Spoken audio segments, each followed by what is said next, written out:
Hola, familia. ¿Ahora me oyes? Sí, ¿y tú? Pues yo no te oigo, tío. Dile hola, Jesús. A mí sí me escuchas, ¿no? Hola, hola. Hola, hola, hola. Jesucito de mi vida, del amor hermoso, ¿cómo estás? ¿Contento?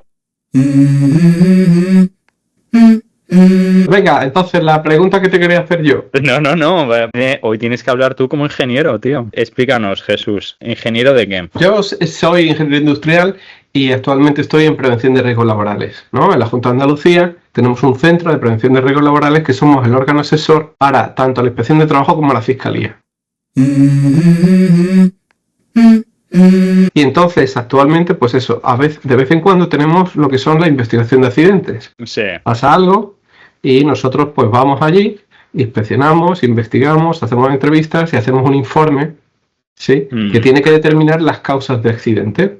La propuesta de medidas preventivas, pues más o menos importante, porque en el fondo cada empresa suele tener su servicio de prevención y que son los responsables de hacer las medidas preventivas. Pero a la hora de determinar las causas, pues como órgano objetivo, ¿sí? Ni con la intención de sancionar que pueda tener alguna otra institución, ni con la de esconder cosas que han pasado que puedan tener otras, pues nosotros estamos entre medias. Allí, en lo que tú estás impartiendo, ¿dais algo de seguridad y salud en la obra? ¿Algún criterio de seguridad? Pues No, esto para se nada, construye tío. así, o los tornillos hay que ponerla a media altura porque es más fácil de atornillar. Para nada. Y te explico por qué. En España sí, tío. En España yo cuando estudiaba las clases de construcción, ¿vale? El profesor te venía con detalles constructivos, te explicaba sistemas constructivos y te hablaban de seguridad y salud tanto a nivel, ¿cómo es? Legislativo, jurídico, ¿no? Había una asignatura en el quinto año, ¿no? Que te hablaban de toda la responsabilidad que tienes como arquitecto. En la parte de construcción sí que te explicaban todo detalles, ¿no? De constructivos, ¿no? Los ríos que tenían y tal, pero aquí donde estoy yo en Tailandia no, porque esto es totalmente diferente y en el sentido de que aquí un arquitecto, básicamente, para decírtelo de manera un poco muy bruta, simplemente se dedica a los materiales y a los colores. ¿Vale? Y toda la parte de la construcción y saber cómo se ejecutan las cosas la ves un ingeniero, ¿sabes? Entonces, yo eso es una lucha que tengo porque yo tengo una asignatura de construcción y a mí, ¿sabes? Siempre me ha gustado la construcción y luego como he tenido la ocasión de poder practicarlo en obra y tal, pues es algo que me gusta hablar y entonces siempre pido planos de escala 1.50 y escala 1.10, 1.5, que es donde puedes ver todo lo que es la construcción y entonces explicar la secuencia de cómo se construye lo que ellos están diseñando, ¿no? Y entonces yo ahí estoy siempre como en una batalla no perdida, porque al final más o menos la he ido ganando con el tiempo, con mis compañeros, ¿no? Con los otros profesores, porque me dicen, es que estos planos no los piden aquí. O sea, estos planos no los ejecutan los arquitectos de aquí. Estos los hace el suministrador con los Alsbil, lo que sea, ¿no? Pero el arquitecto no piensa así. Pero eso, sin embargo, en España, pues hace aguas, porque en España tú te ves cualquier trabajo de un chico que haya terminado su proyecto fin de carrera y tal, y ves que te explica la construcción perfectamente con sus detalles constructivos, ¿no? Pero aquí en esta parte del mundo, que parece ser que siguen un poco el rollo este británico de que hay arquitecto de fachada, arquitecto de estructura, arquitecto de interiores, arquitecto no sé qué. En España eso pues sigue siendo un arquitecto, un ingeniero, ¿sabes? Es una persona que hacen, te resuelven todo, ¿vale? Aquí siguen el rollo este, ¿no? Es que yo soy arquitecto de fachadas, es que yo soy arquitecto de detalles. Y dices, pero ¿qué mierda es esta, tío? ¿Qué me estás Claro, porque al contando? final necesitas a alguien, ¿no? Que sea el papá de todo, ¿no? Claro, o sea, al final entonces esta manera como lo tienen de entender aquí, al final tú lo que necesitas es un project manager, que es un gerente que simplemente te gestiona el presupuesto, ¿vale? Y entonces ese project manager tiene al equipo de arquitectos para hacer los planos, el suministrador de fontanería para hacer los planos, el electricista para no sé qué, y entonces al final es quien coño maneja el detalle constructivo de la obra. Entonces ves lo que ves, pues hay cosas que no casan, ¿sabes? Porque no hay una mente que sea capaz de ver toda la pieza, ¿no? Entendido que aquí en España el estudio de seguridad y salud lo hacéis vosotros. Yo me fui en España en el 2008 y entonces el estudio de seguridad y salud lo tenías que meter para poder conseguir los trámites de la licencia de obra y todo, ¿no? ¿Y allí en Tailandia quién hace ese estudio o simplemente no se hace? Yo cuando he ido aquí a ver las obras funcionan un poco como estas obras internacionales donde hemos estado. Ellos contratan al contratista principal y sí que contratan a otra empresa que le hace el project management. Y en el project management ponen la parte de seguridad. O sea, se suelen dar esos servicios. Pero el plan de seguridad y salud se basa en el estudio de seguridad y salud. Lo único que te puedo decir es que cuando he ido a ver rascacielos, ¿sabes? La parte de seguridad, porque claro, como siempre he ido con un grupo grande, pues te viene el de seguridad que va con el mismo logotipo que la empresa del Project Management, de los que te gestionan la obra, ¿vale?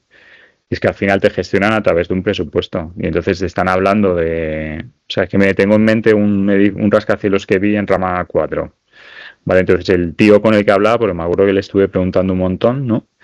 Al final esa empresa lo que gestionaba era que todo el diseño, ¿no? Se habían hecho como todo un análisis de todo el diseño para hacer el rascacielos todo a una, ¿no? De manera que iban subiendo el esqueleto y en las 4 alturas inferiores ya iban cerrando con los materiales.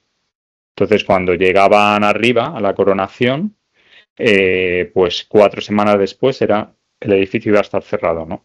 Y entonces ellos se procuraban de que todo lo que estaba en la parte del diseño se pudiese gestionar de esa manera. Y entonces cogían y tenían la parte de seguridad, iba con ellos. Porque me acuerdo que nos metían por una serie de accesos habilitados y eran la propia empresa de gestión de proyectos, ¿no? De Project Management, la que estaba moviendo ahí Ecotarro. Pero eso lo podía preguntar luego a mi mujer, esa parte de seguridad y salud. Entiendo que igual por aquí va porque mi mujer está bueno, antes estaba en el promotor, ahora está en el diseñador, sería en el arquitecto, y entonces le podría preguntar a ver cómo lo ve, porque cuando estaba construyendo con el promotor, el que le hablaba de todos estos problemas de seguridad y tal, cuando ella iba a obra, era el contratista principal. Pero le voy a preguntar así para aclararlo y entonces igual te lo puedo explicar aquí cómo funciona. Entonces se me presenta un caso y es que es una obra de construcción, ¿no? En las obras todo el mundo se cae, todo el mundo le pasan cosas, ¿no? Por ejemplo, pues el uso de escaleras, el uso de los andamios. Pero en este caso es una cosa que va más allá de lo que un técnico de prevención normal puede ver, ¿no? Y es que durante la fase de la obra tenemos distintas contratas, ¿vale? Y entonces los riesgos que está metiendo en la obra civil, ¿no? Sus empleados de obra civil están acostumbrados a eso. Pero los empleados de otros trades, no sé cómo se dice, de otras subcontratas, de otras cosas, por ejemplo, si viene uno a instalar el aire acondicionado, pues él conoce los riesgos asociados a su actividad.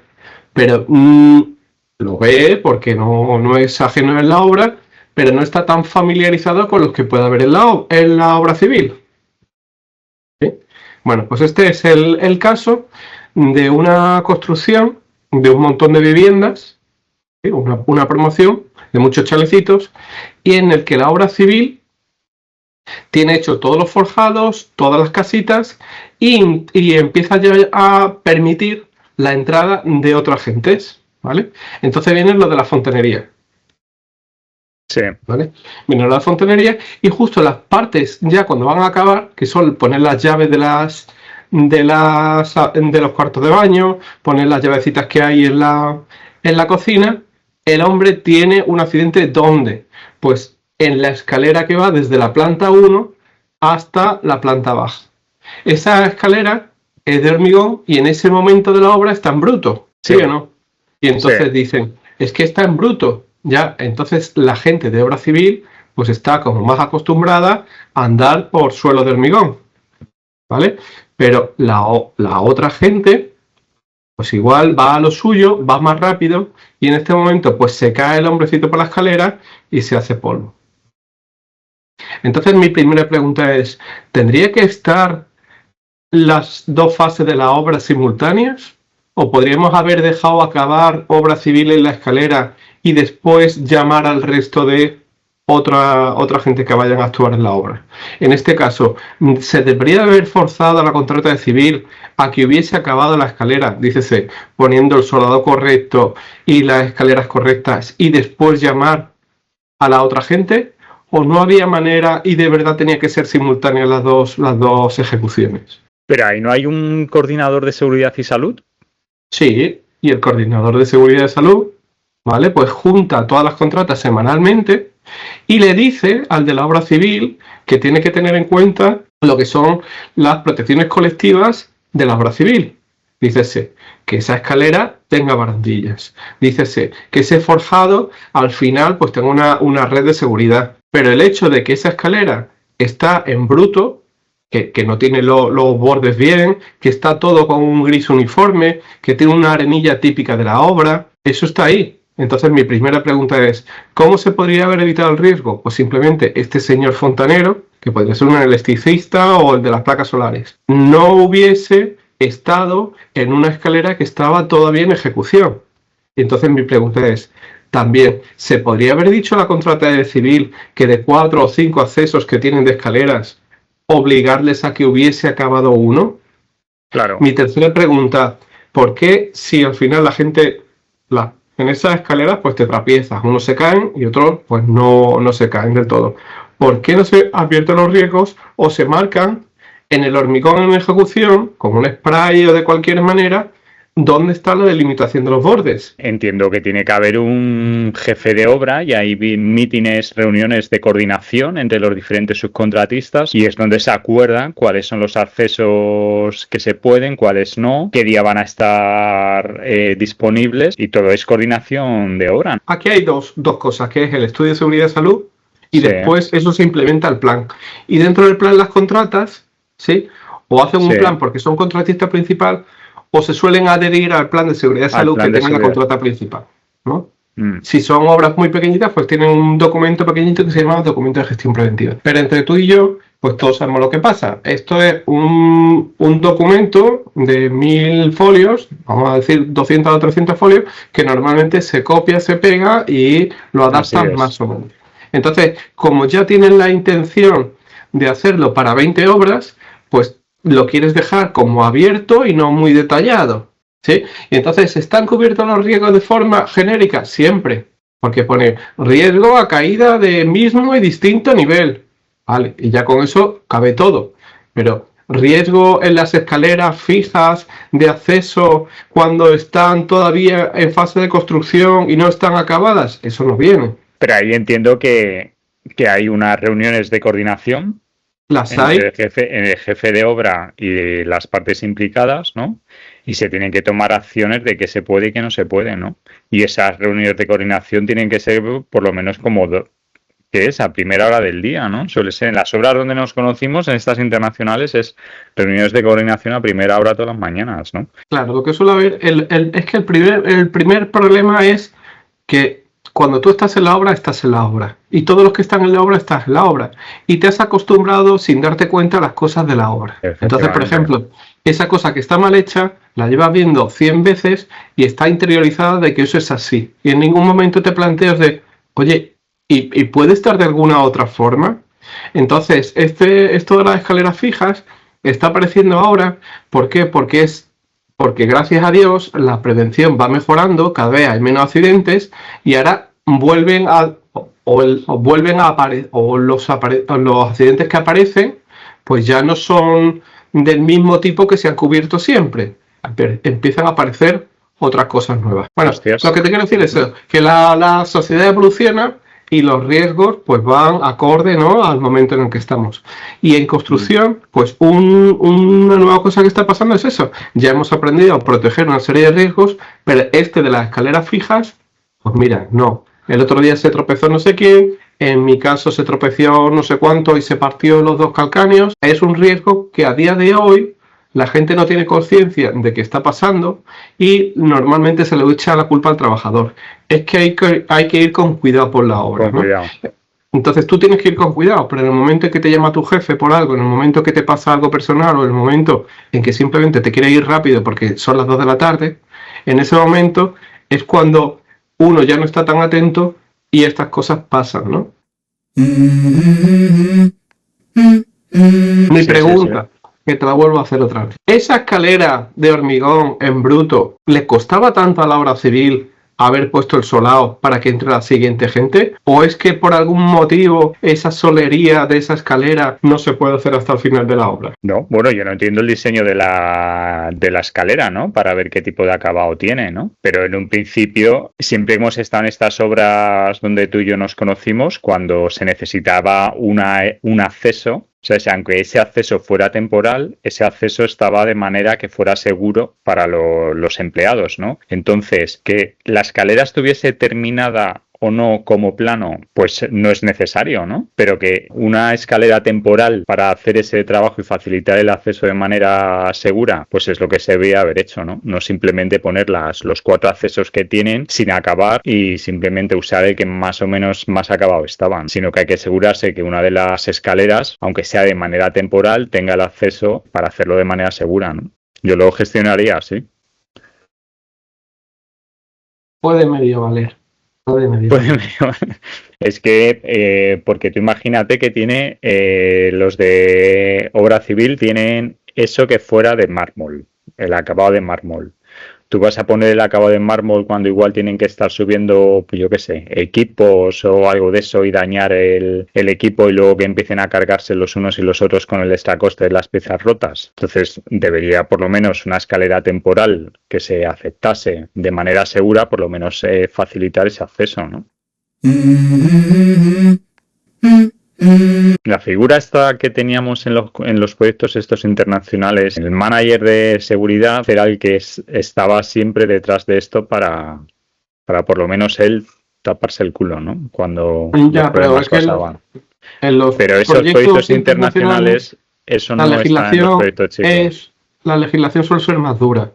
Y entonces aquí, por ejemplo, en España está ya en consulta lo que es el anteproyecto de ley de una nueva ley de prevención de riesgos laborales. La nuestra que tenemos es de 31 al 95, pues ya cuánto han pasado, 30 años, ¿no? Después de 30 años, pues van a sacar una nueva, ¿no? Una nueva o una modificación importante, ¿no? Pero bueno, la cosa es que actualmente la ley, nosotros lo que teníamos en la obra era un safety, una persona dedicada y exclusiva, mientras que aquí no. Aquí es el encargado, el que lo designa en recurso preventivo y él tiene que tener como los dos gorros, ¿no? La gorra de la construcción, la gorra de la productividad y quitárselo y ponerme la gorra de seguridad y salud, ¿no? Lo que ya sabíamos nosotros siempre que era un conflicto, ¿no? Porque tú tienes ahí un conflicto de intereses de la obra tiene que andar y por el otro lado tengo que pararla o tengo que asegurarme de las cosas, ¿no? Entonces, pues eso es lo que hay actualmente en España. El recurso preventivo, pues a veces es el recurso preventivo el que tiene los accidentes, en muchos casos, ¿no? Y después hay una cosa y es que en las obras de aquí se permite que haya distintos contratistas principales. No como nosotros, que teníamos un único main contractor, un único contratista principal, y todo el mundo le tiene que hacer caso a ese seguridad y salud del contratista principal, porque para empezar, la fuerza también la tenía no porque te pare la obra, sino porque te paramos las certificaciones. Aquí no. Aquí la promotora es una y puede haber distintos contratistas principales con distintas subcontratas, ¿no? La que se forma ahí pues es bastante complicado. Y claro, eso, bueno, eso entiendo que tiene sus beneficios y sus contras, ¿no? Porque yo me acuerdo en un proyecto de estos internacionales, ¿no? En el que estuve en Bangladesh antes del de Abu Dhabi, el contratista principal pues tenía prácticamente todo el alcance, pero como tenía todo el alcance, pues hubo un momento en el que él estaba mandando el ritmo de la obra. Entonces se cogió y se metió a otro contratista potente para ser un main contratista número 2, porque había una parte del alcance de la obra que todavía no se había asignado. Entonces el rollo está en que si ese contratista funcionara bien, pues se le daba el alcance a él, pero si salía rana, pues se metía otro main contratista, ¿vale? Y entre los dos hacían competición y dejaban luego una parte tercera como otra joya de la corona para el que realmente cumpliese con los plazos y fuese más efectivo, pues se le daba el tercer. Claro, pero estás hablando como de dos contratistas que están en dos zonas geográficas separadas. O sea, en este caso, estamos dentro de un mismo edificio, hay tres contratistas principales. Uno que te tira el tendido eléctrico, otro que te tira la fontanería y otro que es el de la obra civil. Entonces, es coordinación porque sí, es que no hay otro. Claro, entonces, mi pregunta es, ¿en algún momento se ve a las horas de hacer planning cuando esa actividad tiene que ser segura y no se puede permitir a otra persona que se meta entre medias? Hombre, esto cuando haces la planificación, ¿no? Lo que haces en el Project Manager, tú coges, te haces los diferentes schedules, ¿no? Y ves el camino crítico, ¿no? La parte de las actividades que son críticas que se pueden afectar pero siempre tenemos en cuenta lo que es el tiempo, ¿no? Intentamos solapar lo más posible. Sí. ¿En algún momento se ha metido el criterio de la seguridad? Pues... ¿En algún momento le hemos dicho a alguna contrata, no entres todavía porque es inseguro? Siempre hemos querido meterla cuanto antes. Yo eso sí lo he visto, ¿eh? Cuando estaba en la de Qatar y en Bangladesh, eso sí que lo he visto.